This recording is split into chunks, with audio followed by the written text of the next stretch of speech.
namanya sebelum Idul Adha ya. Jadi ini alhamdulillah kemarin kita memulainya pada bulan puasa dan akhirnya berakhir di bulan Dzulhijjah ya, terakhir ya ini ya. Untuk materi kali ini kita akan mendapat materi dari Pak Aang ya. Ini mungkin sedikit berbeda dengan ya yang lain-lainnya ya sebelumnya ya. Kalau yang lainnya ini adalah materi plus ya, biasanya hanya sampai dengan sistem jaminan halal. Jadi mengapa kok kita juga memberikan materi ini, karena kita berpikir bahwa kalau kita hanya mengelola masalah halal ya, keuangan halal, masalah makan halal, kuliner dan sebagainya, kita juga perlu tahu bagaimana agar bisnis yang kita lakukan itu sesuai dengan syariah gitu ya. Jadi tidak hanya sekedar halal dari segi makanannya, tapi uang yang kita dapat itu bagaimana modal yang kita gunakan untuk melakukan bisnis, kuliner, minuman, dan lain-lain itu tetap terjaga kehalalannya. Nah, saat ini kita akan diberi materi oleh Pak Aang ya, dari ITS juga, beliau dosen ITS, dosen manajemen bisnis ITS. Nah, jadi jangan dikira ITS tidak hanya sekedar teknik-teknik saja, ya, tapi di ITS pun ini merupakan prodi yang lumayan baru, manajemen bisnis, kita pun juga ingin belajar bisnisnya, jadi tidak sekedar hanya teknik-teknik saja di sini, gitu, seperti Pak Setio gitu ya. Oke, mungkin bisa kita mulai aja Pak Ang, monggo segera di ini kan. Nanti Baik, kita sambil menunggu agak lama juga biar bisa dimulai pelan-pelan aja, nanti biasanya langsung bertambah-tambah sendiri. Okay. Monggo Pak Ang, terima kasih. Saya screen dulu ini Bu. Ini sampun live streaming sudah di sudah. Ini. Screen saya sudah kelihatan. Sampun. Baik. Assalamualaikum warahmatullahi wabarakatuh. Waalaikumsalam warahmatullahi wabarakatuh. Selamat siang Bapak Ibu sekalian. Pada sesi kali ini sesi terakhir dari kuliah halal yang diselenggarakan oleh ITS Pusat Kajian Halal ITS. Saya akan menyampaikan materi pengantar sebenarnya, hanya pengantar keuangan syariah yang akan menjelaskan tentang bagaimana sih mengelola keuangan syariah gitu ya. Kalau materi sebelumnya itu bagaimana memperoleh jaminan halal dan sertifikasi halal. Nah, pada materi kali ini bagaimana sih mengelola keuangan secara sesuai dengan tuntunan syariah gitu. Nanti dari materi kali ini juga Bapak Ibu bisa dapatkan pengalaman atau materi tentang kalau masa COVID seperti ini, bagaimana cara mengelola keuangannya. Oke.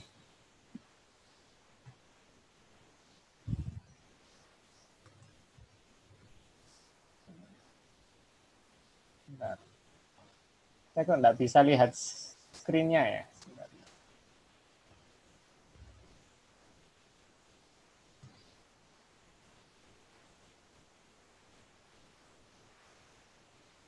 Oke, Bapak Ibu.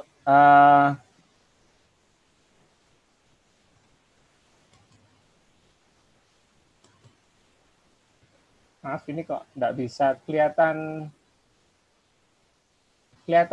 screen-nya enggak? Materinya kelihatan enggak? Halo?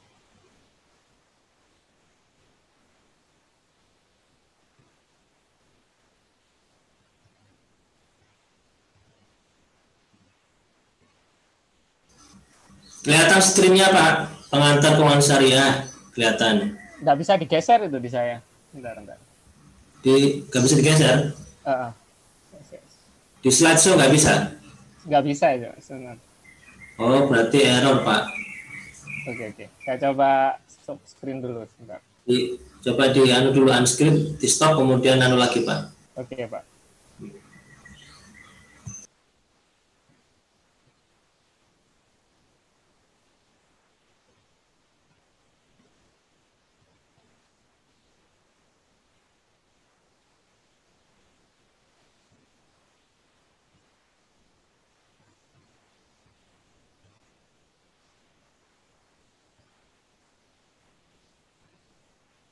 Oke.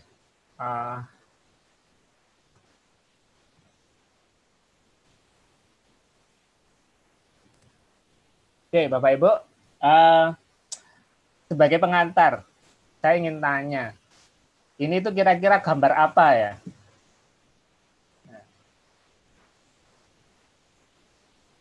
Nah, ada yang bilang ini adalah gambar kepala burung, gitu ya.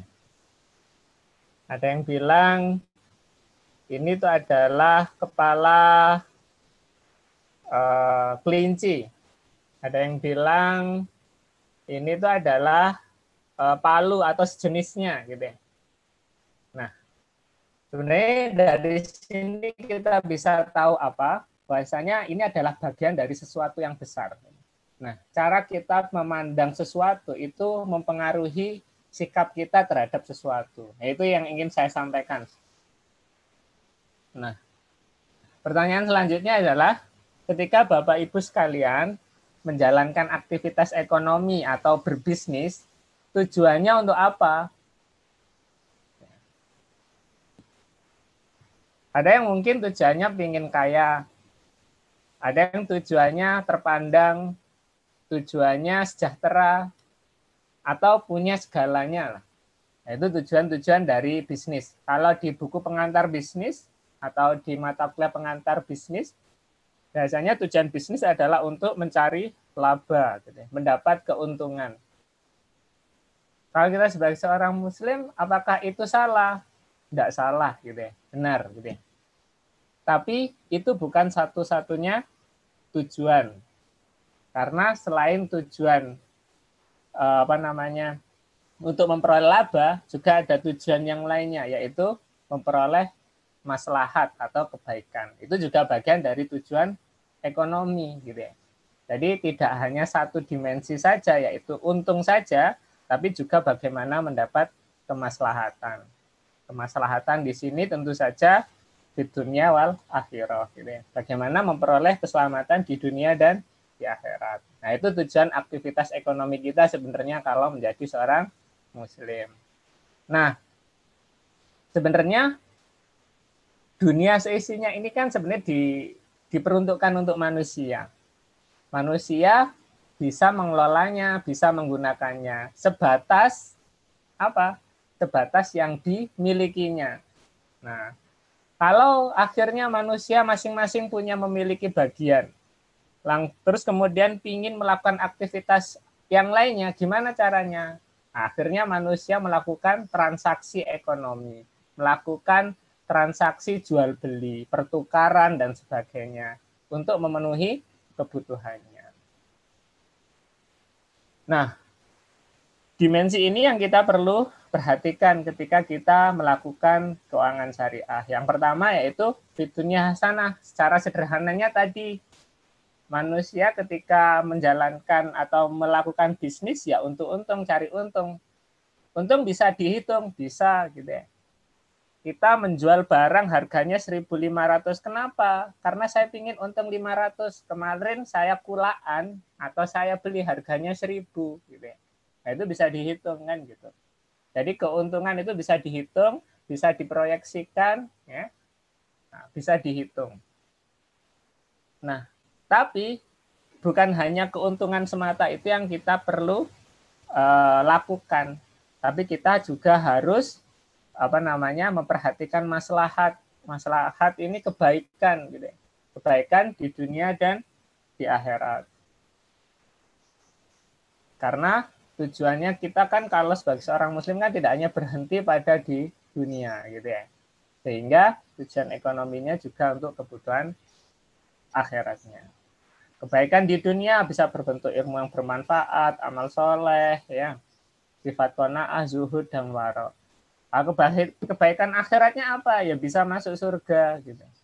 Bisa memperoleh rahmat, ampunannya Allah, keselamatan, dan syafaat, dan sebagainya. Nah, selanjutnya, mengapa sih ketika kita menjalankan bisnis perlu keuangan syariah? Nah, nih ada jual beli versus riba gitu. Nah, kalau kita melakukan jual beli, transaksinya gimana? Penjual menyerahkan barang, ya, pembeli menyerahkan uang. Nah, ini adalah suatu bentuk sederhana dari transaksi jual beli. Bapak Ibu ketika menjalankan bisnis pasti melakukan ini, gitu ya. Mendapatkan barang satunya, satu pihak menyerahkan uang, gitu ya. Gimana dengan transaksi riba? Ya. Transaksi riba berbeda, uang dengan uang, gitu ya. Salah satu pihak menyerahkan uang Rp1, ya, dan dia memperoleh uang Rp2 atau ya lebih lah ya, 1 plus, gitu ya. Itu adalah bentuk praktek riba. Di sini apakah ada barangnya? Tidak ada. Nah, ini bedanya, salah satu perbedaan jual beli dan riba, gitu ya. Nah, sebenarnya industri keuangan syariah di Indonesia itu sudah diinisiasi sejak lama ya. Di sana sudah para pemangku kepentingan ya, mulai dari MUI, melalui DSN-nya, Dewan Syariah Nasionalnya, itu mengeluarkan sejumlah fatwa tentang transaksi keuangan. Terus kemudian di sana ada OJK, Bank Indonesia, dan pemerintah ya telah menginisiasi adanya perbankan syariah ya. Terus kemudian ada asuransi syariah, dana pensiun syariah, lembaga pembiayaan syariah, pegadaian syariah, koperasi syariah. Banyak sekali lembaga keuangan syariah yang sudah dibentuk di Indonesia. Instrumen-instrumen keuangan juga banyak, ada sukuk dan sebagainya. Nah, kenapa pemerintah memang menjalankan seperti itu? Karena memang pemerintah fokus ya untuk mengembangkan keuangan syariah di Indonesia. Karena kalau Bapak Ibu tahu, sebenarnya pusat keuangan syariah di dunia itu ada di mana? Ternyata ada di Inggris, gitu ya. Bukan di Indonesia atau di negara Islam, gitu ya. Nah, ini memang jadi salah satu perhatian dari pemerintah sehingga mengembangkan keuangan syariah di Indonesia. Oke. Kalau kemudian Bapak Ibu sebagai pemilik usaha, terus kemudian ingin menjalankan keuangan syariah dalam bisnisnya, apa sih yang harus dilakukan? Kalau dalam praktek muamalah atau kalau kajian dalam keuangan syariah itu sebenarnya masuk dalam fikih muamalah ya. Di sana diatur bagaimana sih mengelola transaksi keuangan syariah. Nah, ketika menjalankan suatu keuangan syariah perlu 3 hal yang perlu diperhatikan. Ya. Yang pertama adalah suatu bisnis itu terbebas dari transaksi terlarang. Jadi kalau dalam kaidah fikih itu semuanya itu diperkenankan ya. Kalau dalam masalah muamalah itu ya, semuanya itu diperkenankan kecuali yang dilarang. Sehingga kita harus memperhatikan dalam ketika melakukan muamalah atau transaksi keuangan syariah, itu yang dilarang itu apa saja sih? Sehingga kita harus memastikan bisnis kita, transaksi-transaksi kita itu bebas dari transaksi terlarang. Yang kedua, ya, bisnis kita, keuangan syariahnya harus sesuai dengan transaksi syariah. Nah, di sini ada fatwa-fatwa DSN MUI, Majelis Ulama Indonesia, yang sudah dikeluarkan tentang transaksi-transaksi syariah itu apa saja. Dan yang ketiga adalah sesuai dengan adab atau akhlak Islami dalam muamalah. Ya. Yang pertama, transaksi yang dilarang dalam keuangan syariah itu apa saja? Yang pertama adalah riba. Riba ini ya setiap tambahan atas transaksi hutang yang disyaratkan. Jadi kalau ada kita hutang 1.000, minta dikembalikan 1.500, nah yang 500 itu adalah suatu riba. Ya. Gharar. Kalau gharar ini adalah ketidakjelasan. Misalkan kita punya kolam ikan, ya, kita jual separuh isi kolam ikan ini dengan harga 50 juta. Separuh kolam ikan ini isinya berapa ikan, berapa kilo ikan, kan nggak jelas. Nah, itu jadi horor. Terus ihtikar, ini adalah rekayasa dalam supply. Namanya rekayasa, di sana ada asimetri informasi. Jadi ada ya bisa dibilang penipuan gitu ya. Terus kemudian kalau bayaan najasi ini ada rekayasa dari demand. Ini biasanya kalau di Jawa istilahnya combe itu ya. Jadi biar terkesan laris dagangannya ya. Ada combe dan sebagainya. Itu merupakan rekayasa demand. Itu juga transaksi yang dilarang. Two in one. Jadi ini dalam satu transaksi ada dua transaksi yang saling berkaitan, yang saling disyaratkan. Ini juga transaksi yang dilarang. Maisir, secara sederhana itu diartikan judi, sebenarnya tidak. Itu adalah seseorang ya mengeluarkan sejumlah uang, tapi yang didapat itu belum tentu dapat. Contohnya bisa jadi misalkan ini jalan sehat gitu ya. Beli kupon harganya 1.000 gitu ya. Pasti dapat hadiah enggak? Enggak kan? Nah, itu jadi bentuk maisir juga. Riswah itu adalah suap. Ya, jelas. Terus kemudian jual beli piutang, ini enggak boleh juga. Terus kemudian, nah yang kemarin sudah Bapak Ibu pelajari, objek akadnya tidak halal. Jadi kalau melakukan suatu transaksi jual beli, tapi barang yang dijual itu najis, barang yang dijual itu tidak halal, maka itu menjadi suatu transaksi yang terlarang juga gitu ya. Nah, jadi selain caranya juga harus terhindar dari hal-hal yang dilarang, objek akadnya, barang yang diperjualbelikan itu juga harus halal. Ya. Banyak sekali dalilnya gitu ya, yang bisa kita temukan tentang larangan transaksi-transaksi terlarang ini. Kalau di Al-Quran ada apa? Al-Baqarah ayat 275 yang menghalalkan jual beli dan mengharamkan riba. Ali Imran 130 itu juga pelarangan riba. 278 itu juga pelarangan riba. Yang kedua adalah parameter kesesuaian syariah itu adalah sesuai akad dan transaksi syariah. Jadi akad-akad syariah, nanti saya jelaskan apa aja bentuk-bentuk transaksi syariah ya. Itu adalah sebenarnya dilakukan itu dimaksudkan untuk memperjelas hak dan kewajiban seluruh pihak. Jadi ketika melakukan transaksi itu kan harus terbebas dari ketidakjelasan hak dan kewajiban. Masing-masing pihak tidak dirugikan. Itu adalah salah satu tujuan dari suatu transaksi syariah. Ya. Jika yang dijual belikan itu adalah suatu produk, ya bisa berbentuk jual beli jasa atau manfaat, maka berlaku seluruh ketentuan transaksi ijaroh, bentuknya ijaroh. Kalau yang dijual belikan ini adalah jasa, gitu ya. Kalau yang diperjualbelikan barang ya jadi jual beli barang gitu ya. Tapi kalau penyertaan modal ya itu nanti akan diperoleh keuntungan berupa bagi hasil gitu ya. Nah, nanti bentuk akad syariatnya bisa berbentuk musyarakah, mudharabah gitu ya. Itu yang bisa didapatkan.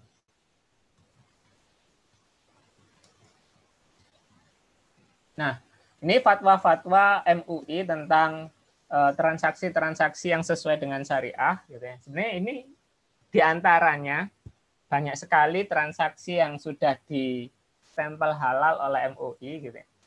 Nanti kalau dalam jual beli sendiri itu ada jual beli bentuk salam, jual beli dalam bentuk istisna, terus kemudian dalam transaksi syirkah atau ini ya kerjasama ada bentuk musyarakah gitu ya. Dalam transaksi ijarah atau sewa nanti ada ijarah mutahiyah bitamlik dan sebagainya. Itu ada bentuk-bentuk transaksi yang diperkenankan oleh syariah. Dan yang terakhir parameter halal itu parameter keuangan syariah itu adalah menjaga adab-adab Islami. Jadi harus profesional, harus amanah, jujur, adil, sum'ah, ya, menjaga nama baik, ya, citra baik, gitu ya. Itu harus diperhatikan ketika menjalankan transaksi keuangan syariah. Jadi misalkan barangnya yang dijual sudah halal, caranya sudah sesuai syariah, gitu ya. Cara jual belinya pakai cara jual beli mudharabah misalkan. Maaf, jual beli murabahah misalkan. Tapi kemudian tidak jujur. Kalau ada cacat di barangnya itu tidak disampaikan. Nah, itu juga akhirnya kan mencederai dari transaksinya. Oke ya. Seperti yang saya jelaskan tadi, ada model transaksi syariah seperti apa sih? Model transaksi syariah kita bisa bagi dua. Yang pertama itu adalah transaksi komersial atau tijarah.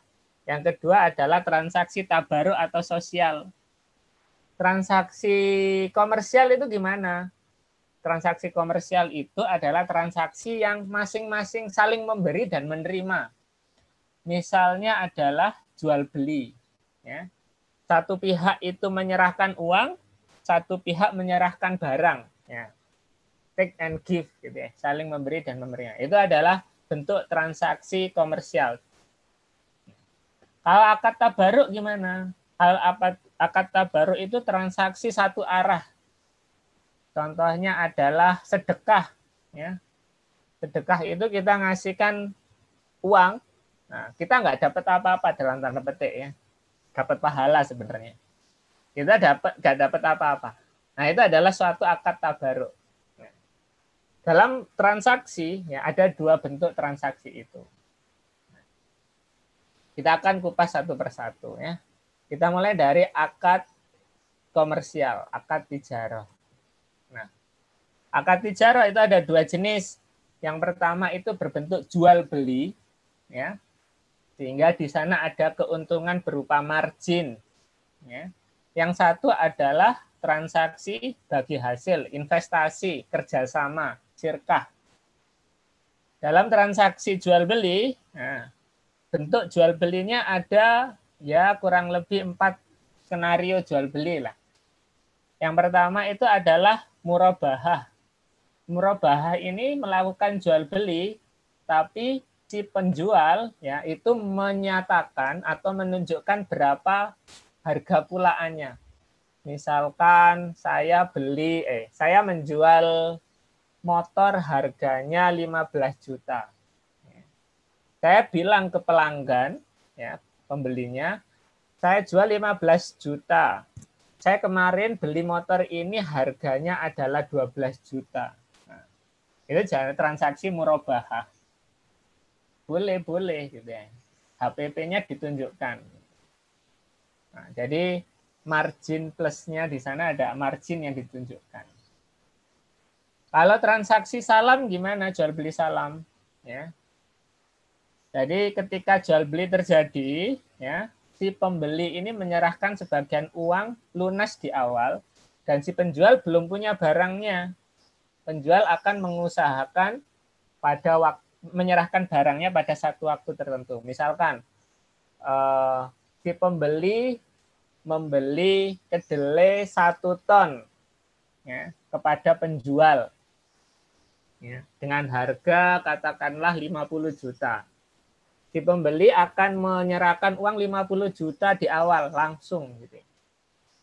Barangnya 1 ton kedelainya dikirim mungkin bulan depan gitu ya, tanggal 15 bulan depan. Nah, itu transaksi salam. Si penjual akan menjalankan itu ya. Jadi si pembeli itu menyerahkan uang tunai, pembayaran tunai di awal, dan si penjual menyerahkan barangnya delay ya, nanti di kemudian hari. Nah, kalau istisna gimana? Kalau istisna ini jual beli ya, uangnya bisa diserahkan di awal, bisa dicicil, bisa di akhir, terserah gitu ya. Tapi barangnya juga belum ada juga, barangnya sedang diproduksi. Misalkan kita pesan Ya, saya pernah pengalaman itu misalkan beli mainan untuk anak saya gitu. Ternyata si produsennya ini belum punya mainannya, baru dibuatkan gitu. Jadi dibuatkan dulu, saya bisa bayar di awal sebagai DP bisa. Saya nggak bayar dulu juga nggak apa-apa. Nah, nanti ketika barangnya sudah jadi, dikirim ke saya akan lunasi. Itu bisa. Itu namanya istisna. Nah, kalau ijarah ini adalah transaksi jika yang untuk sewa, ya. Jadi berupa jasa. Tuh, itu adalah bentuk-bentuk jual beli dalam akad ijarah. Kalau dalam skema sirkoh atau bagi hasil atau investasi, bentuk akadnya seperti apa? Yang pertama itu akad mudharabah. Kalau akad mudharabah misalkan Tuan A sama Tuan B itu melakukan transaksi kerjasama. Tuan A menyediakan modal 100 juta, Tuan B itu yang menjalankan usahanya. Tuan A menyerahkan uang, ya, Tuan B yang mengelola usahanya. Nah, ini adalah transaksi mudharabah. Nah, nanti ketika akhir bulan gitu ya, atau setiap periode waktu tertentu akan dilakukan bagi hasil dari bisnis itu. Nah, itu adalah skema komersial menggunakan akad mudharabah. Kalau akad musyarakah, Tuan A dan Tuan B masing-masing menyerahkan uang. Terus kemudian mereka menjalankan bisnisnya bersama-sama. Itu adalah akad musyarakah. Itu adalah basisnya, basis transaksinya itu adalah transaksi bagi hasil atau investasi. Ya, ini adalah akad transaksi tijarah atau komersial. Bentuk-bentuknya seperti ini. Kalau akad tabaruk gimana? Akad tabaruk ini akad sosial, tidak boleh dikomersialisasikan dalam tanda petik ya. Nanti ada penjelasannya. Yang pertama itu adalah bentuknya lending aset, minjamkan aset ya. Nah, di sini ada akad qard atau hutang. Jadi hutang itu apakah kenapa hutang itu nggak boleh ada bunganya gitu ya. Karena kalau dalam Islam hutang itu adalah transaksi sosial setara dengan zakat, setara dengan sedekah gitu. Jadi kalau kita zakat apa minta pengembalian? Kan enggak boleh kan? Nah, sama seperti itu. Makanya akad qard atau hutang ini boleh dalam Islam, tapi enggak boleh ditambahi atau dalam itu enggak boleh mendapatkan pengembalian kelebihan pengembalian ya atau bunga. Yang kedua rahan. Rahan ini adalah gadai ya, ada hiwalah. Hiwalah ini adalah pengalian utang gitu ya. Terus kemudian kalau lending service ini itu adalah minjamkan jasa wakalah ya. Wakalah ini perwakilan ya, nyuruh orang mewakili kita gitu ya. Terus kemudian ada wadiah. Nah, wadiah itu menitipkan.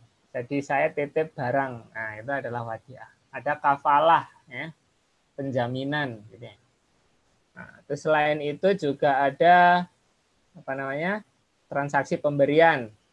Bentuknya bisa wakaf, ya, ada bisa hibah, ada bisa sedekah. Sedekah ada yang wajib, ada yang sunnah, gitu ya. Yang wajib ya bentuknya zakat itu tadi, ada zakat mal, zakat fitrah, ya. Zakat perdagangan termasuk zakat mal ya. Terus kemudian yang sunnah ya sedekah itu gitu ya. Itu adalah akad-akad sosial atau akad tabaruk. Kita masuk ke slide selanjutnya. Nah, saat ini ada COVID nih isunya. Gimana kondisi bisnisnya Bapak Ibu sekalian di era COVID seperti ini? Ya. Semoga masih jalan bisnisnya ya, masih lancar bisnisnya. Oke, kalau kita lihat selama krisis pandemi COVID ini apa yang terjadi? Yang pertama ada physical distancing, gitu ya. Ya, ada pembatasan aktivitas PSBB dan sebagainya. Akhirnya apa?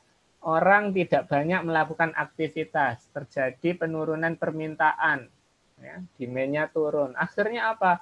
Jumlah permintaan turun, ya, produksinya juga menjadi turun. Nah, ini kondisi seperti ini bisa mempengaruhi kondisi bisnis kita. Apa yang harus kita lakukan dalam kondisi seperti ini? Bapak Ibu bisa melakukan namanya business recovery plan, rencana merecovery bisnisnya. Ada 4 R rumusnya. Yang pertama itu adalah refleksi, berkaca. Nah, Bapak Ibu coba melakukan kondisi bisnisnya sekarang seperti apa. Kondisi bisnisnya tentu aja beda-beda tiap pemilik usaha ya. Harus dilakukan financial check up. Ya. Yang pertama dilakukan juga, apakah permintaan dari pelanggan itu masih ada? Pelanggan masih butuh nggak dengan barang yang kita jual, produk yang kita jual? Ya.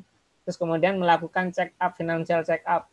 Uang dari bisnis kita sudah berapa? Modal kerjanya masih ada tidak? Gitu ya. Utangnya ada berapa? Dan sebagainya. Itu adalah refleksi. Nanti akan kita jelaskan lebih lanjut. Yang kemudian adalah melakukan restart, mulai ulang. Ya. Jadi mulai ulang. Kalau memang permintaannya masih ada, ya, apa kebutuhan pelanggan saat ini? Dulu pelanggan kalau minta beli langsung, nggak usah dibungkus. Sekarang karena zamannya COVID, mintanya yang dibungkus, diurap. Gitu. Nah, bisa jadi berbeda kan? Nah, itu harus di sini ada apa formulasi ulang dari produk-produk yang kita buat. Oke. Termasuk suppliernya. Dulu suppliernya bisa jauh. Gitu. Karena sekarang ada PSBB dan sebagainya, kita harus mencari alternatif supplier yang lebih terjangkau. Nah, dari keuangan syariah juga bisa seperti itu. Ketika kita melihat financial check up, oh ternyata bisnis kita terlalu banyak hutangnya. Yang hutangnya itu masih ada ribanya. Kita bisa restart, mulai ulang. Lakukan beberapa strategi keuangan untuk mengalihkannya ke transaksi keuangan syariah. Nanti akan jelaskan lebih lanjut. Dan yang ketiga adalah cara recovery-nya melakukan revitalisasi. Nah, baru nanti apakah memutuskan go digital, menggunakan platform yang sudah ada, atau kita membuat platform sendiri, terus kemudian melakukan layout produksi, ya. Terus kemudian juga melakukan transaksi-transaksi keuangan syariah untuk mendukung bisnis kita. Nah, di mana aplikasi keuangan syariah di masa pandemi? Ya. Yang pertama adalah kita bisa melakukan evaluasi likuiditas jangka pendek usaha. Coba Bapak Ibu cermati sekarang bisnisnya. Ini bagian dari refleksi. R yang pertama. Coba dihitung atau ditentukan berapa sih jumlah aset lancar hutang usahanya. Maaf, jumlah aset lancar usahanya, berapa kas bisnis kita, berapa persediaan, berapa piutangnya di total semuanya. Terus kemudian dihitung berapa jumlah utangnya, ada utang usaha, utang ke supplier, ya, ada utang bank enggak? Kalau utang banknya berapa? Baru kemudian modal kerjanya masih ada tidak? Total hutang lancar ya, maaf, dikurangi dengan aset lancar. Kalau masih ada modal kerjanya, kita bisa masih bernafas lah, bisa menjalankan bisnisnya untuk melakukan restart ya. Terus kemudian identifikasi risiko keuangannya. Sekarang di masa pandemi ini risiko keuangannya apa aja? Terjadi penurunan penjualan. Penurunan penjualannya berapa persen? Ya, ada yang kalau makanan sekitar 40% ya. Tapi harus hasil dari survei ya. Jadi tersisa 60%. Terus kemudian cicilan banknya. Nah, ada kenaikan biaya tidak? Awalnya tidak butuh apa? Untuk hand sanitizer sekarang butuh misalkan gitu. Ada kenaikan biaya operasional tidak? Nah, Terus identifikasi risiko operasionalnya juga, berapa jumlah pelanggannya, berapa jumlah permintaannya, jumlah suppliernya masih ada tidak. Nah, ini adalah bentuk refleksinya. Restatnya, kalau memang Bapak Ibu di bisnisnya masih ada hutang, ya, dan perjanjian hutang, coba dievaluasi. Karena bisnisnya, hutangnya itu masih hutang yang berbunga, berarti kan belum sesuai keuangan syariah. Nah, di masa pandemi ini bisa lakukan restart. Coba dilakukan upaya penghapusan utang atau bunganya. Bisa tidak diajukan ke pemberi pinjamannya, ke lembaga keuangannya. Yang kedua, dilunasi. Pelunasan hutang gimana? Wong bisnisnya seret kok ngelunasi hutang, ya. Bisa pakai cara rahen, gadai. Ya, mau nggak mau kita harus melepas sebagian aset gitu ya untuk pelunasan hutangnya. Atau yang ketiga, kita bisa melakukan transaksi pengalihan utang, bukan transaksi ini ya, jual beli hutang ya, pengalihan utang. Ini sesuai dengan fatwa di SNN UI tahun 2002. Di mana kita mengalihkan utang. Itu di lembaga keuangan syariah, beberapa produknya atau jasanya bisa melakukan ini. Jadi kalau kita punya pinjaman di bank konvensional, kita bisa alihkan. Terus kemudian yang selanjutnya yaitu bisa memaksimalkan dukungan pemerintah. Ada potongan pajak, ya, bantuan langsung tunai untuk usaha dan sebagainya. Itu coba ditelusuri gitu. Dan yang terakhir adalah keuangan syariah bisa dilakukan dengan cara melakukan syirkah atau kerjasama. Ini sudah ada namanya bank wakaf mikro, bisa digunakan, dimanfaatkan untuk ya memperoleh pinjaman syariah. Terus kemudian bisa melakukan transaksi mudharabah.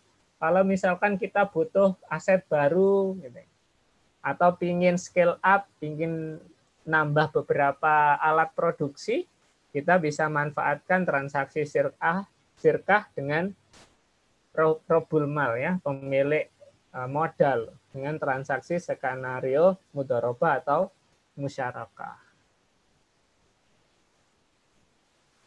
Baik, kurang lebih seperti itu materi kali ini. Kita mungkin susul dengan sesi diskusi ya. Gimana Bapak Ibu?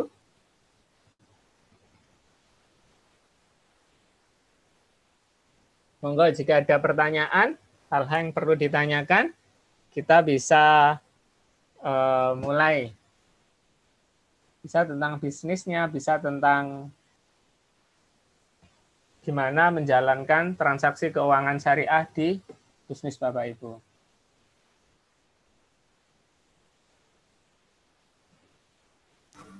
Halo, Pak, ampun ya, ya, Pak.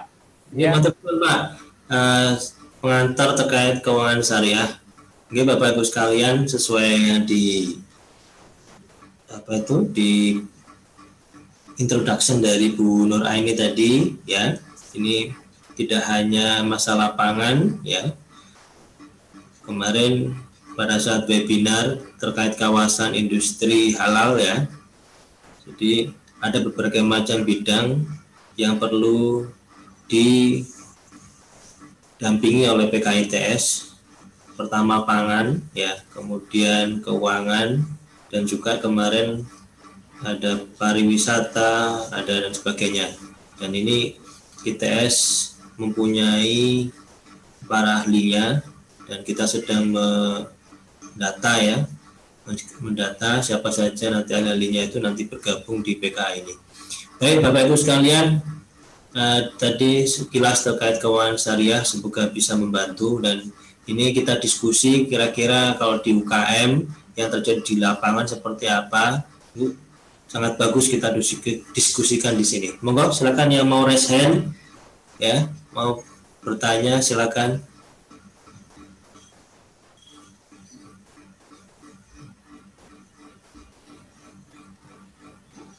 Nah, ini dengan Pak Adi Widiatmoko, ya. Oke. Ini ada pertanyaan dari Pak Adi Widiatmoko di chatroom ya.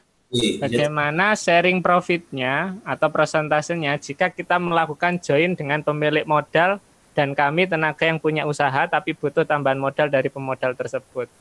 Baik, jika suatu akad kerjasama ya tadi berbentuk syirkah seperti ini, kerjasama, terus kemudian satu pihak memberikan modal dan Bapak sebagai pelaksana modal, maka ini adalah transaksi mudharabah. Ya. Sebenarnya tidak ada batasan berapa sih persentase yang harus ditentukan. Misalkan 50-50 atau 60-40 gitu. Itu tidak ada rule-nya ya. Disesuaikan dengan kesepakatan antara kedua belah pihak. Bapak dinilai saja yang pertama gini. Yang pertama adalah oke. Ada bisnis Bapak sudah berjalan gitu. Terus kemudian Bapak pingin apa ini? Pingin tambahan modalnya dipakai apa kan gitu. Misalkan ada untuk pesanan khusus misalkan atau misalkan untuk nambah ruko baru misalkan gitu ya. Atau ya tempat produksi yang baru gitu ya. Nah, butuhnya adalah untuk membuat ruko atau bangun toko baru itu karena kira-kira katakanlah 100 juta misalkan. Nah, oke, atau katakanlah alat lah. Kalau ruko nanti tanahnya gimana? Alat baru ini harganya 100 juta gitu ya. Nah, ada pihak yang memberikan modal dan Bapak sebagai pelaksana atau menjalankan usahanya itu. Maka dari nilai dari kebutuhan modal itu 100 juta itu, maka pemilik modal akan memberikan uang ya sebesar 100 juta. Bapak akan gunakan uang itu untuk memulai usaha, menjalankan usaha. Nah, nanti bagi hasilnya berapa? Bapak kan menjalankan itu, terus nanti usahanya katakanlah bulan pertama itu untungnya adalah katakanlah 5 juta, bulan kedua 20 juta, katakanlah seperti itu ya. Nah, harus berbentuk persentase. Berapa persentasenya? Katakanlah persentasenya adalah 60-40. Jadi nanti kalau untung 5 juta, 60% untuk pemilik modal ya, dan 40%-nya untuk Bapak sebagai yang menjalankan usahanya, itu boleh. Jadi sesuai dengan kesepakatan, istilahnya itu urf ya. Jadi sesuai kesepakatan dengan pemilik modalnya.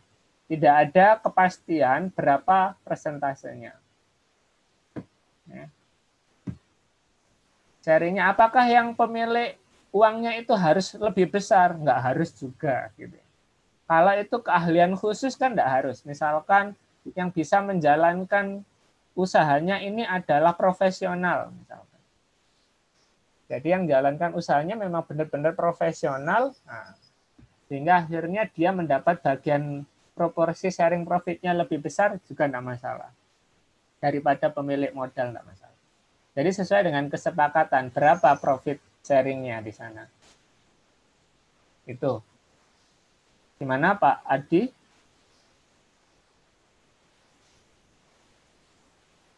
Oke. Bagaimana Pak Adi? Di sini Pak Adi Widiatmoko ada sih ya. Apakah bisa unmute? Oke Pak, dimengerti ya. Gue yang lain terusin.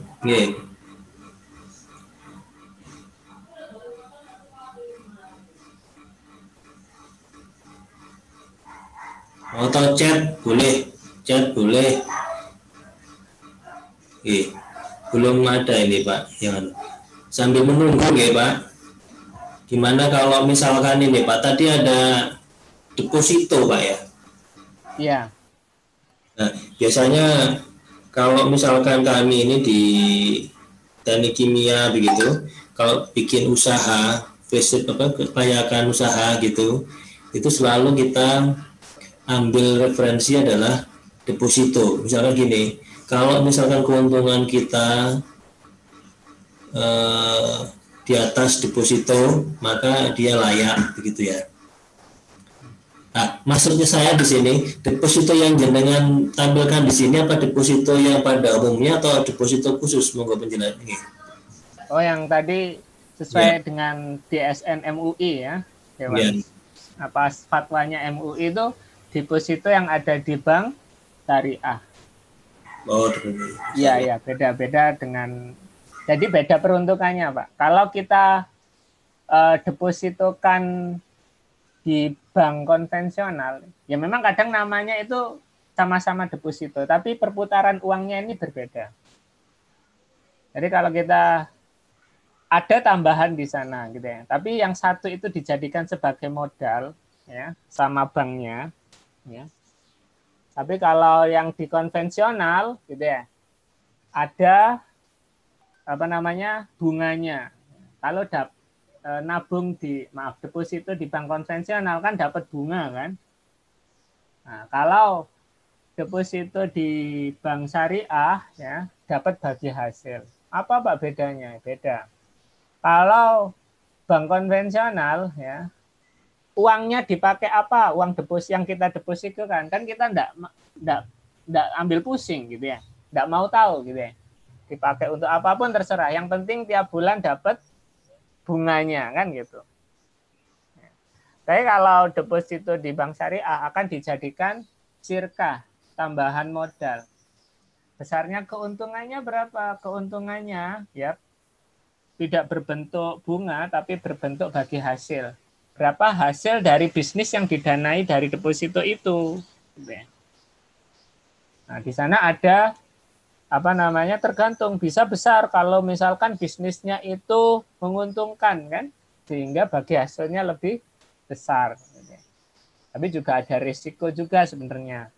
Kalau memang usahanya yang didanai dari deposito itu tidak besar ya keuntungannya, ya hasil dari deposito itu tidak besar gitu ya.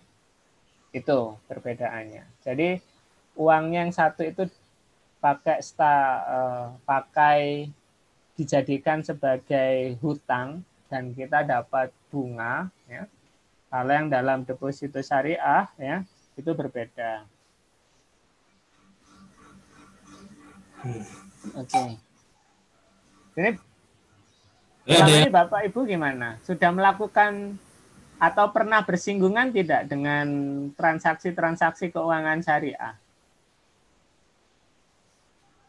ketika menjalankan bisnisnya?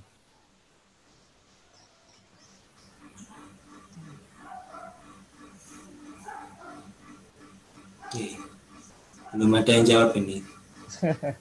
Ada yang nanya lagi nih Pak di Japri nih. Iya Pak. Bagaimana kalau usaha GrabFood, GoFood itu Pak? Soalnya ada yang mengatakan itu haram, apa benar gitu? Ya itu bagian dari kontemporer ya, isu-isu kontemporer gitu.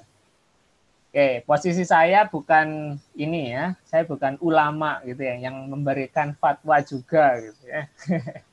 Cuman saya mencoba ini, ada beberapa di beberapa inilah scholar gitu ya, atau beberapa ulama gitu ya, memberikan pandangan-pandangan terhadap kasus-kasus aktual yang ada di bisnis. Ya.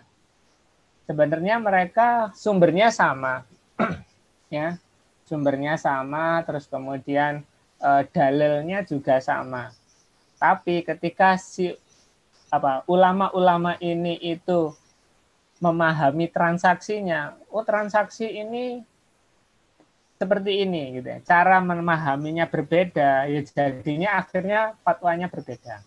Misalkan pakai menggunakan platform gitu ya. Jadi ketika bisnis menggunakan platform GoFood dan sejenisnya lah ya, platform digital, apakah kemudian itu halal atau tidak? Nah, belakangan kan gitu. Dilihat dulu gitu ya. Ada ulama yang tidak menghalalkan karena menganggap platform itu apa gitu ya. Jadi ketika si penjual menggunakan platform itu dan si pembeli beli menggunakan platform itu, yang bayar siapa? Gitu. Oh, yang bayar katakanlah tukang ojeknya gitu ya. Terus akhirnya di sana ada keuntungan karena berbeda dengan harga yang seharusnya gitu ya. Nah, akhirnya mereka memfatwakan haram gitu ya. Ada yang menghalalkan boleh karena itu adalah semacam alat gitu ya. Jadi platform itu semacam katalog gitu.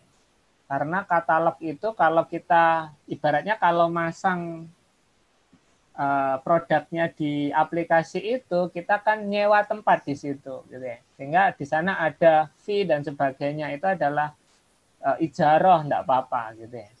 Nah, seperti itu sih Pak, yang saya pahami selama ini. Saya baca, jadi ketika saya baca nggak hanya akhirnya atau kesimpulannya, oh ini jadi haram, ini jadi halal gitu ya.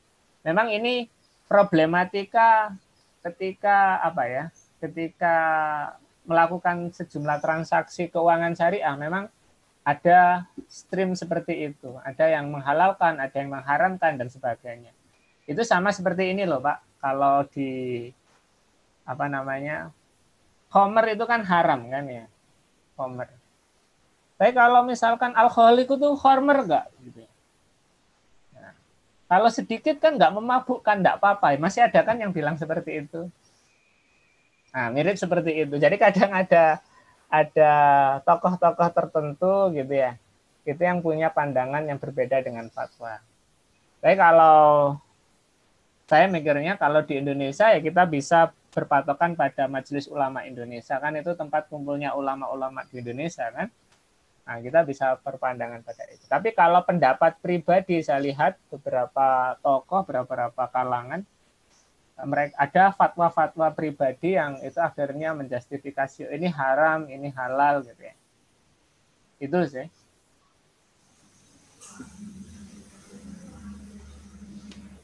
Baik Pak, ini ada pertanyaan lagi ya dari Pak Vivo 1612. Ini banyak pertanyaan di chat itu Pak. Oh ya. Tadi yang Pak Adi tadi itu lanjutannya ada dengan penggadaian syariah, yang modal ya. Ini kelihatannya ini yang kelanjutannya ini dari Vivo 1612. Sebenarnya yang dimaksud transaksi syariah itu gimana? Itu pertama. Kemudian berikutnya ini pertanyaan di YouTube dari grup YouTube Burhanatun Nafiah. Berarti ketika mau melakukan pinjaman modal sebaiknya ke bank syariah ya Pak dibanding bank konvensional. Kalau uang usahanya dibuat ke tabungan emas, hukumnya seperti apa ya? Pernah dengar haram. Itu kedua. Yang ketiga, itu apa semua bank syariah itu sama terkait aturan-aturan yang disampaikan semisal pinjaman. Yang ada 3 pertanyaan. Terus Pak. Oke Pak. Oke, yang pertama pegadaian syariah. Pegadaian syariah ini ada fatwa MUI-nya Pak. Jadi tentang rahan gadai. Cuman prakteknya ya, gadai secara sederhana itu kan sebenarnya jaminan ya. Jadi misalkan Tuan A pinjam ke Tuan B. Nah, Tuan B pemberi pinjaman kan, ya. Tuan A untuk meyakinkan hutang itu maka dia menggadaikan, menjaminkan barangnya. Oh, Tuan A ini punya motor, ya udah. Motor itu akan diserahkan ke Tuan B ya untuk digadaikan kan gitu. Nah, motor itu milik siapa? Gadai ini bukan perpindahan kepemilikan ya. Jadi gadai itu, motor itu punya siapa? Tetap punya A, tapi dikuasai oleh B. Gitu ya. Nah, kalau misalkan si Tuan A itu tidak bisa bayar gimana? Ya, motor itu bisa dijual gitu ya. Tapi yang boleh menjual siapa? tuan A, kan barangnya tuan A, bukan tuan B gitu ya. Nah, itu sebenarnya rahan seperti itu. Jadi rahan ini adalah akad tabaruk tadi ya, akad sosial sebenarnya. Jadi memberikan jaminan berupa benda gitu ya. Sebenarnya itu dari transaksi suatu hutang piutang gitu ya. Jadi ketika diserahkan dari A ke B, ya tidak menjadi barangnya B, tapi dijaminkan tetap barangnya A. Itu adalah praktek pegadaian syariah. Ya. Jadi kalau ada gagal bayar, ya dijual ya barang itu. Kalau dijual, misalkan hutangnya 10 juta, barangnya laku 15 juta. Yang boleh diambil oleh tuan B siapa? 15 jutanya? Ya enggak. Ya hanya 10 juta sebesar hutangnya. Yang 5 juta dikembalikan ke tuan A. Mestinya seperti itu kalau pegadaian syariah. Oke, terus yang kedua dari FIFO 1612 ya. Sebenarnya yang dimaksud transaksi syariah itu gimana sih? Ya itu ada 3 kriteria tadi, Pak. Jadi yang pertama transaksi syariah itu adalah transaksi yang terbebas dari hal-hal yang dilarang oleh syariah.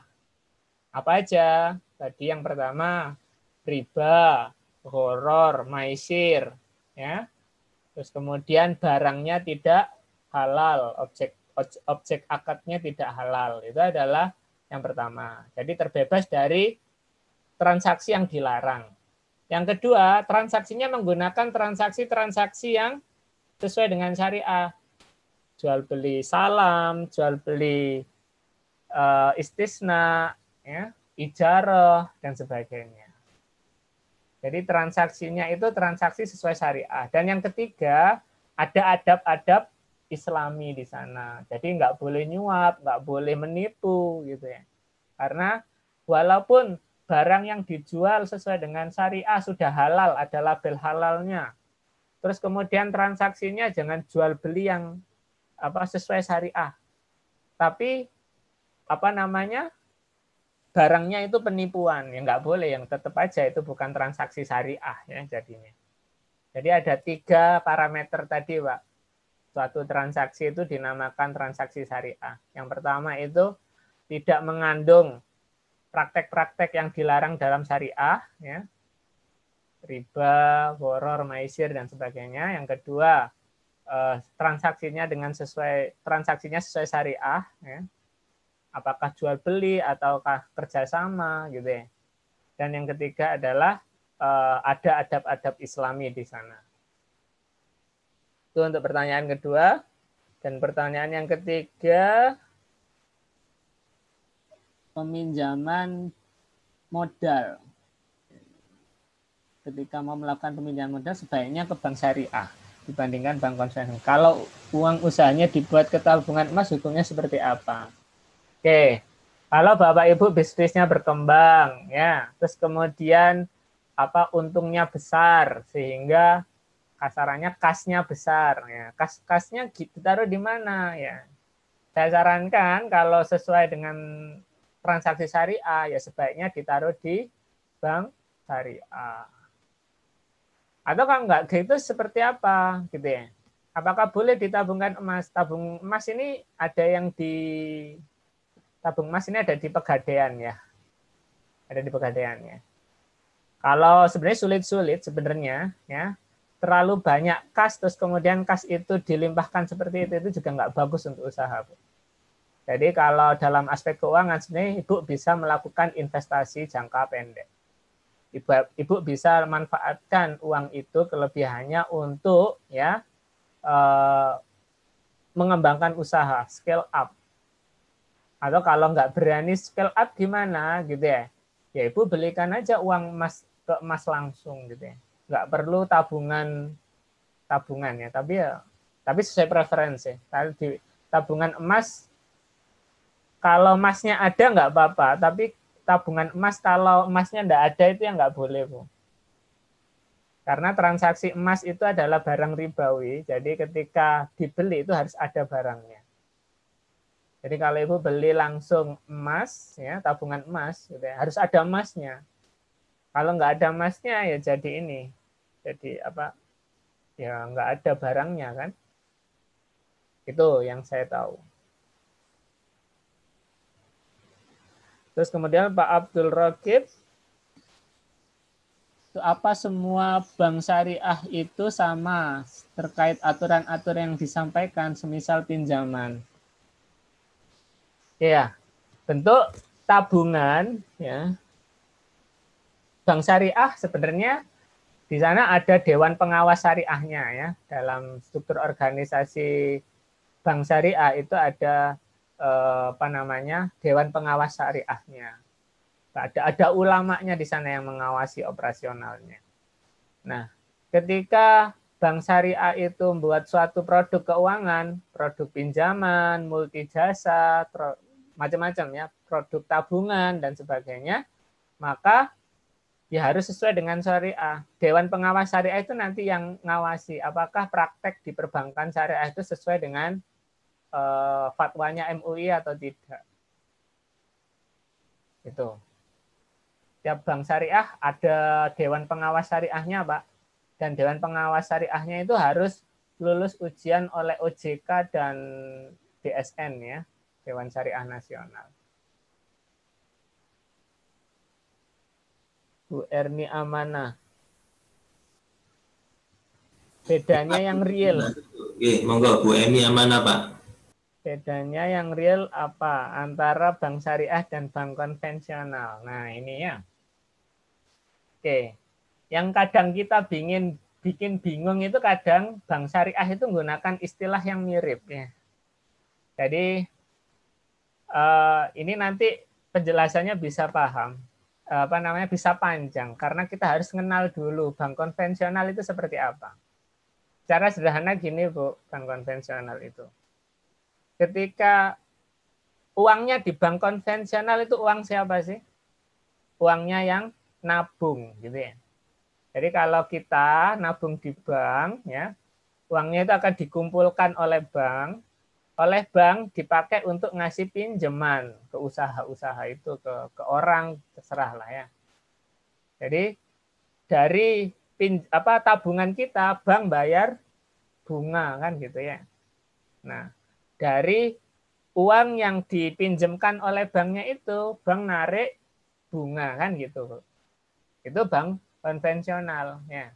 Jadi katakanlah kalau kita nabung uang 1 juta katakanlah gitu ya. Dapat bunga katakanlah 100.000 gitu ya. Oke. Uang 1 juta itu akan disalurkan oleh bank untuk biayai kredit. Ada usaha yang minta kredit 1 juta, dikasih 1 juta oleh banknya. Minta banknya minta tambahan 200.000. Nah, 200.000 dari hasil bank konvensional ini yang 100.000 dikasihkan ke pemilik tabungan ya, yang 100.000 disimpan jadi laba atau keuntungan bank. Nah, itu kalau konvensional seperti itu, Bu. Kalau syariah gimana ya? Kalau syariah ada seseorang yang nabung di bank. Nabung di bank macam-macam, bisa berbentuk wadiah ya, titipan aja gitu ya. Ada titipan. Ada yang bentuknya itu adalah ketika nabung di bank itu transaksinya mudorobah gitu ya. Ya. Jadi dianggap sebagai tambahan modal untuk bank gitu ya. Jadi kalau kita nabung di bank, uang tabungannya itu ya istilahnya tabungan, tapi sama banknya itu dianggap tambahan modal. Jadi bentuknya sirkah. Nah, uang dari tabungan itu akan diputar oleh bank untuk operasional. Nah, hasilnya nanti bagi hasil antara bank dan pemilik uangnya, pemilik yang nabung itu. Nah, itu maka itu kalau di bank syariah seperti itu, Bu. Gimana Bu Erni? Memang harus kenal bisnisnya bank dulu, Bu, untuk bisa tahu bedanya. Ini terkait dengan finansial literasi ya sebenarnya. Monggo, ada yang lain? Atau ada yang belum jelas dari penjelasan saya? Monggo Bapak Ibu sekalian, ada yang ditanyakan? Waktu masih jam 2:08 dari YouTube. Ini sudah tidak ada pertanyaan terakhir. Mungkin ada tambahan Pak Aang untuk para kasus-kasus para UKM ini ya, kira-kira ada nggak program khusus ya dari bank-bank syariah biasanya itu, misalkan pinjaman yang sangat rendah gitu lah ya, maksudnya sangat apa istilahnya itu, sama membantu mereka lah para UKM atau gimana nggak? Ya, sebenarnya tidak mudah ya. Sebenarnya terkait dengan UKM ini kita bisa cermati kebutuhan UKM itu apa. Ini kalau kita tadi di share screen-nya.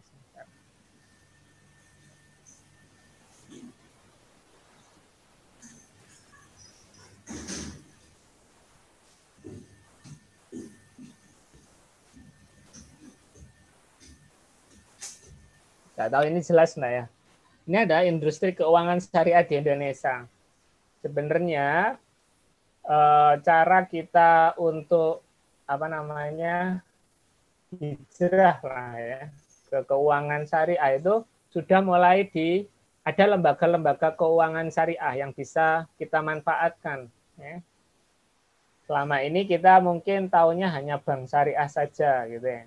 Tapi sebenarnya ada beberapa transaksi gitu ya, atau beberapa lembaga keuangan, baik itu lembaga keuangan bank maupun lembaga keuangan non-bank yang kita bisa manfaatkan untuk mendukung usaha kita. Selain bank syariah, ya ada bank syariah juga menawarkan sebenarnya ada beberapa produk-produk keuangan yang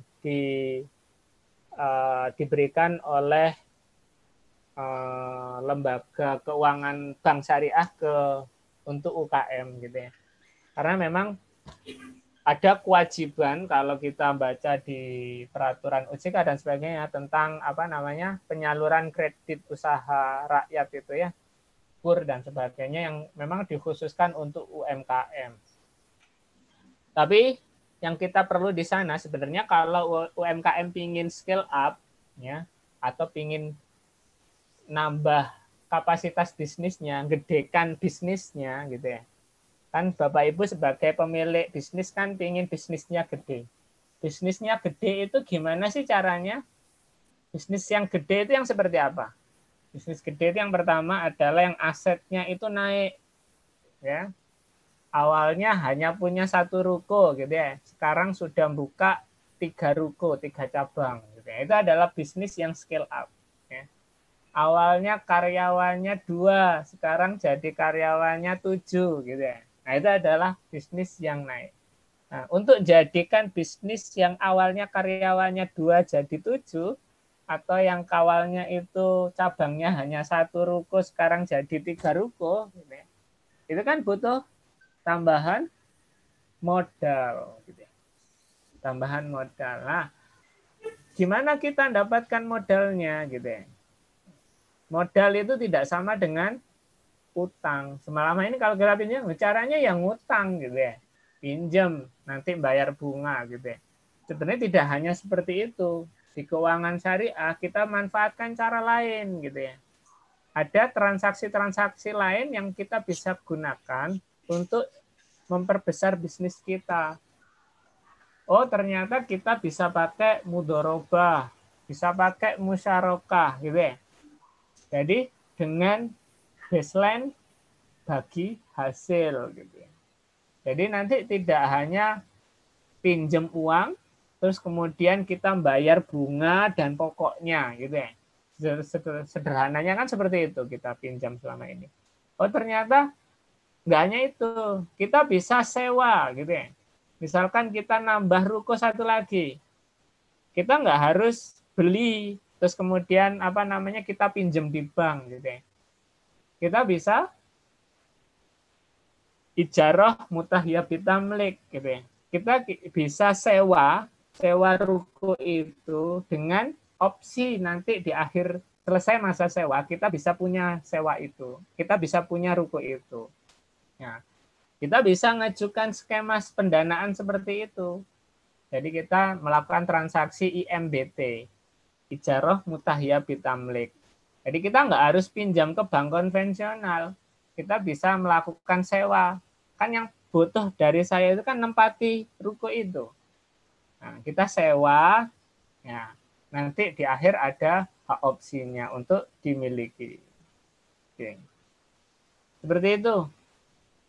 Jadi ada solusi keuangan itu sangat banyak. Solusi itu nggak hanya utang gitu ya. Kalau kita pengen gede ya kita harus banyak utang gitu ya. Kalau banyak utang itu juga bisa mendekati bangkrut juga gitu ya. Nah, jadi utang itu bukan hanya solusi. Kalau kita tahu tentang keuangan syariah, oh ternyata ada opsi lain. Kita bisa ijarah, kita bisa mudharabah, kita bisa musyarakah dan sebagainya untuk solusi-solusi keuangan usaha kita. Baik, itu Pak Setio. Oke, matur suwun Pak penjelasannya. Baik, kami tawarkan lagi kepada Bapak Ibu sekalian yang masih ada pertanyaan terkait keuangan syariah. Ini ya. Monggo ditanyakan.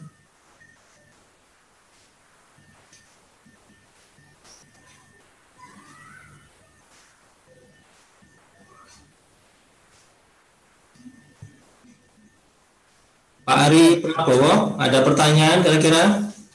Ini ada di chatbox Pak, dari Pak Adi Widiatmoko ini. Monggo Pak. Misal kita ada akad mudharabah, oke, mudharabah tadi ya, satu pemilik modal, satu adalah pengelola. Pemodal masuk di tengah-tengah usaha kita. Apakah pembagian profitnya seterusnya atau berbatas waktu, misalkan selama 5 tahun setelah modal usaha. Oke. Jadi yang pertama, ketika ada pemodal tiba-tiba masuk di tengah-tengah usaha seperti itu, ya kita harus proyeknya apa dulu, Pak, gitu ya. Jadi uang dari pemodal itu kita gunakan untuk proyeknya apa. Paling enak jika proyeknya terpisah, sehingga nanti ngakhirinya gampang. Jadi misal tidak dilebur dengan proyek yang sudah jalan. Misalkan ya, kita butuh cabang baru di kota A, misalkan di kota Jember gitu ya. Oke.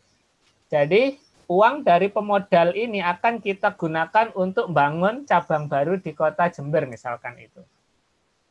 Nah, sehingga nanti keuntungannya dari cabang itu gitu, tidak bercampur dengan keuntungan yang lain gitu ya. Jadi paling enak mudharabah itu jawab permasalahan ini ya. Batas waktunya apa gitu ya. Berbatas waktu atau tidak itu dilihat based on project-nya, Pak. Jadi kita buat proposal lah ya, proposal atau ya yang akan didanai modal itu, uang dari pemodal itu kita pakai apa? Ya. Apakah dipakai sehingga ngukur bagi hasilnya gampang gitu, tidak bercampur dengan bisnis yang sudah jalan. Jadi paling enak project base, Pak, menurut saya. Jadi nanti sehingga ngukur profitabilitas bagi hasilnya ya itu lebih mudah karena berdasarkan project itu, nilai projectnya berapa. Gitu. Gimana Pak Adi?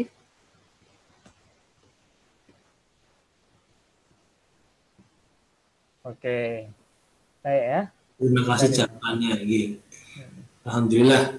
Ada tambahan atau Pak Ari Prabowo ini? Pak Ari bisa menyapa? Monggo silakan. Ada Bu Tutu, nggih. Yang lain, monggo. Ini ya Pak, aturan-aturan yang diberlakukan untuk mendapatkan modal atau apa dari bank syariah ini dibandingkan konvensional itu gimana Pak? Kok dengar-dengarnya lebih rumit gitu ya? Benar seperti itu Pak? Iya, lebih rumit soalnya gini Pak. Kalau nyari pinjaman di bank konvensional, uangnya dipakai untuk apa kan terserah pemilik kan kita dapat mestinya gitu. Ini sebenarnya beda filosofi sebenarnya. Tapi saya coba bahasakan dengan cara sederhana. Jadi kalau kita di bank konvensional ya dapat pinjaman, pulang bawa uang gitu ya, uangnya dipakai untuk apa aja kan terserah kan. Yang penting bisa bayar cicilan bunga dan pokoknya gitu ya. Nah, kalau di bank syariah kita tidak bisa seperti itu. Bank syariah harus dalam tanda petik kepo gitu ya. Uangnya ini dipakai untuk apa? Proyek yang syariah enggak gitu ya. Terus kemudian uangnya itu nanti misalkan dipakai untuk buka cabang baru. Oke, cabang baru. Nah, nanti kemudian karena menggunakan skema bagi hasil ya, keuntungan bank ya kan harus bank memonitor keuntungan dari proyek itu gitu ya. Nah, sehingga nggak lepas gitu aja, nggak dilepas gitu aja. Nah itu bedanya. Sehingga nanti perhitungan bagi hasil dan sebagainya itu bisa diawasi oleh bank. Gitu. Kalau di bank syariah seperti itu. Jadi kalau di bank konvensional bisa lebih mudah. Ya, yang penting dikasih, gitu ya, syarat-syarat keuangan, laporan keuangannya kira-kira mampu bayar hutang. Ya sudah saya kasih hutangan, saya kasih pinjaman. Nanti misalkan dapat pinjaman, uangnya dipakai untuk nikah lagi, ya nggak tahu kan gitu ya. Atau apa misalkan gitu ya. Terserah, yang penting bisa bayar cicilan bunga dan pokoknya. Tapi kalau di bank syariah, karena skemanya adalah profit sharing, ya, bank syariah itu ingin ngamankan profit sharing ini. Sehingga dia harus tahu uangnya dipakai untuk apa, terus kemudian ke persyaratan-persyaratan lain, sehingga memastikan jangan sampai nanti uangnya dipakai untuk hal-hal yang tidak sesuai. Seperti itu. Jadi basisnya beda.